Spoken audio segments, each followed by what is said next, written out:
Hello दोस्तों, नमस्कार। Good morning, शुभ प्रभात। कैसे हो?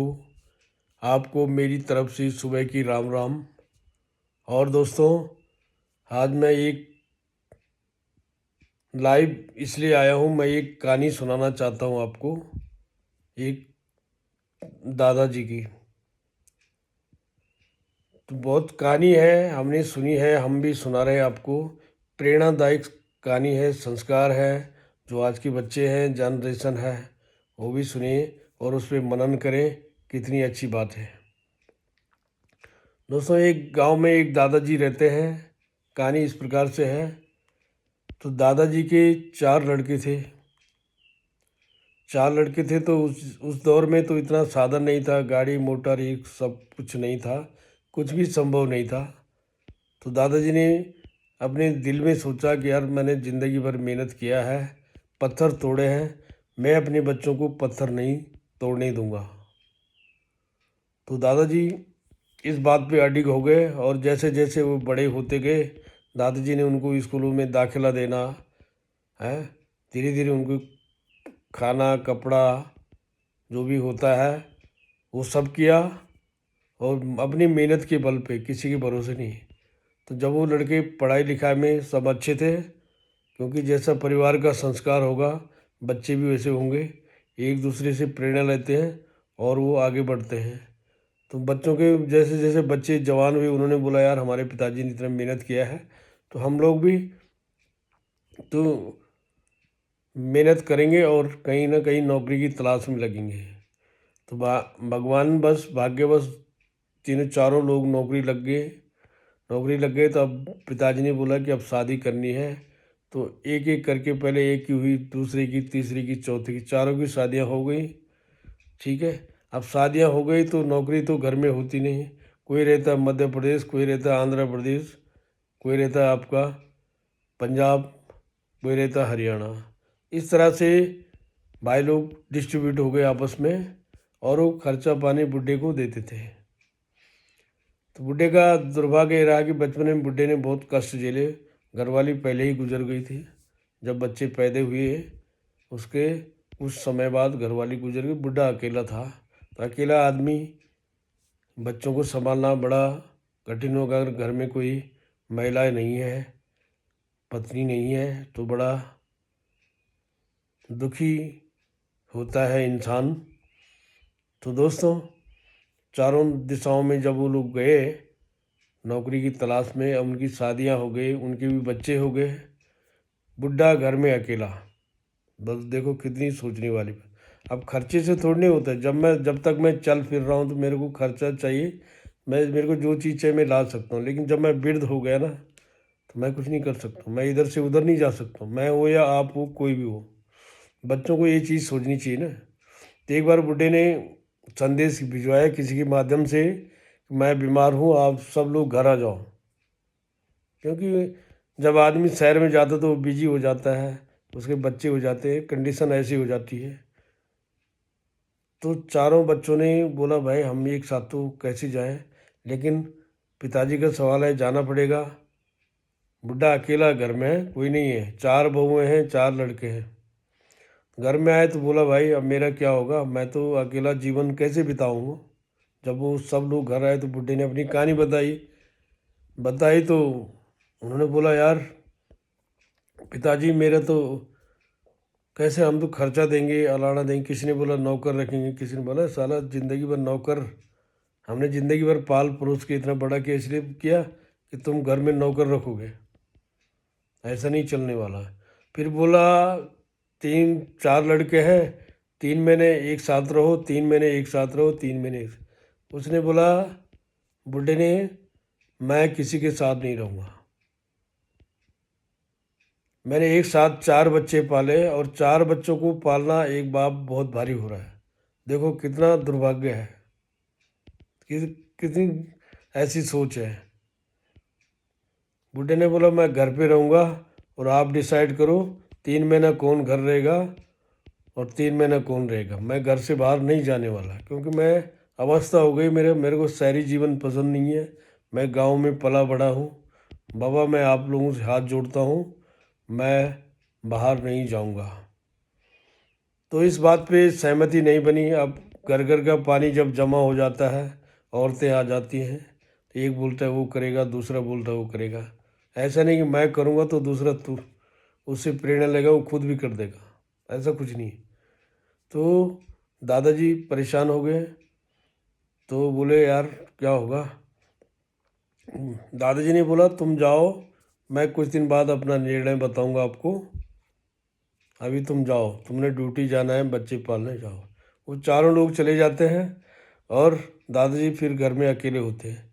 तो दादाजी एक बाजार से किसी से एक बक्सा मंगाते हैं, संदूक जिसको बोलते हैं ना, पहले ज़माने में बहुत चलते थे बक्से, उसके अंदर सब कुछ रहता था।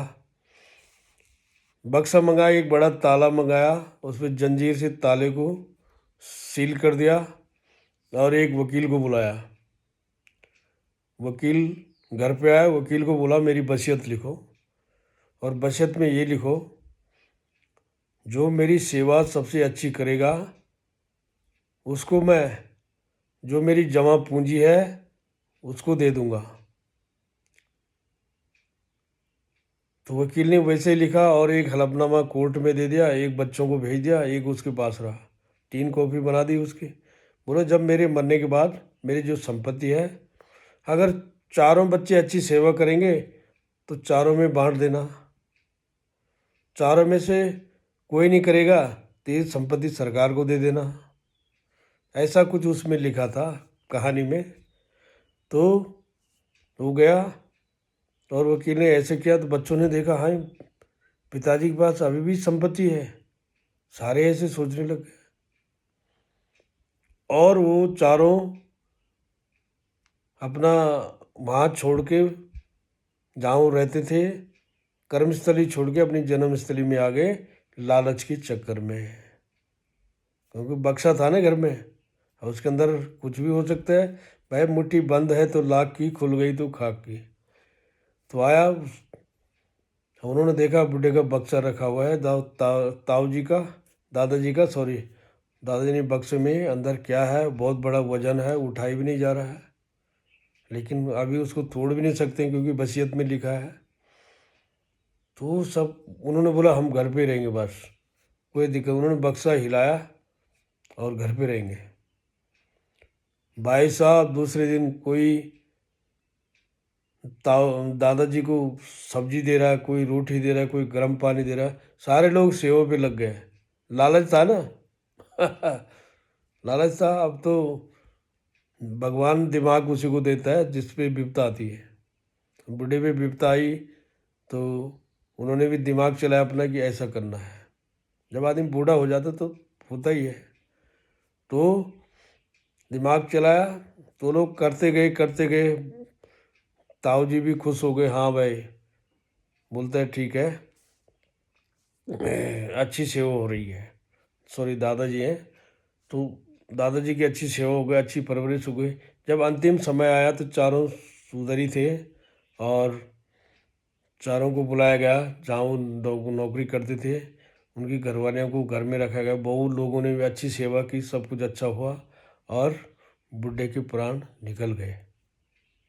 अंतिम समय था, जब सारा क्रियाक्रम हो गया, तो अब एक, जब क्रियाक्रम की बारी आई लास्ट में, एक ने बोला तू बैठ, दूसरे ने बोला तू बैठ। बाद में सामने वकील साहब उनमें झगड़ा होने लग गया।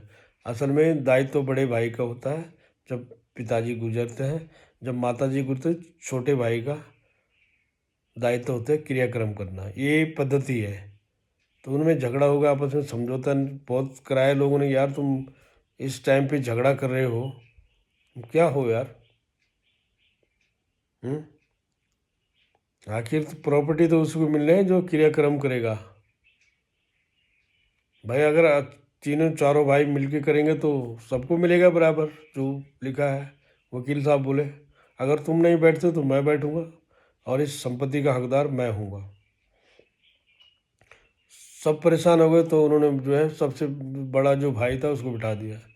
वो बैठ गया, उसने क्रियाक्रम नित्य कर्म किया और बोला यार हम लंबी जगह रहते हैं, हम 1 साल तक नहीं कर सकते, 1 साल बाद हम गाय का दान करेंगे, अभी हम जो है 1 महीने में ही निपटा देते हैं। सारा कुछ निपटा के उन्होंने फिर वकील साहब को बुलाया। वकील साहब ने वसीयत पढ़ी और उसको खोलने लग गए, बक्से को खोलने लग गए तो देखा बक्से के अंदर 4 पत्थर थे। समझ रहे हो आप लोग? 4 पत्थर मतलब चारों लड़कों के लिए, एक लड़के के लिए एक। बोलो पत्थर लाओ और सर पे मारो। तुम जैसे लालची लोग ना, तुम्हारे साथ यही होना चाहिए। तुम्हें अक्ल नहीं है। मैंने कितनी मेहनत से तुम्हें पढ़ाया लिखाया, इतना काबिल बनाया, और तुमने मेरे साथ ये किया। और जब लालच दिया तब तुम घर आए। तो दोस्तों, लालच ऐसी बुरी बला है। देखो, लालच में आदमी गिर भी सकता है और उठ भी सकता है। तो लालच कभी नहीं करना। माँ बाप की सेवा करना हमारा सबसे बड़ा धर्म है, और जितना हम करेंगे उतना ही कम है, क्योंकि वो हमारे भगवान हैं। तो दादाजी की प्रेरणा से सभी लोग वाकिफ़ हैं। और आपको कहानी कैसी लगी दोस्तों, ये ज़रूर बताना। और बहुत बहुत धन्यवाद जो भी देख रहे हैं। थोड़ा लंबा टाइम हो गया, कोई बात नहीं, 10 मिनट लीजिए और कहानी का आनंद लीजिए। तो दोस्तों, इसके साथ मैं अपना वीडियो यहीं पे समाप्त करता हूँ। धन्यवाद। जय भारत, जय उत्तराखंड।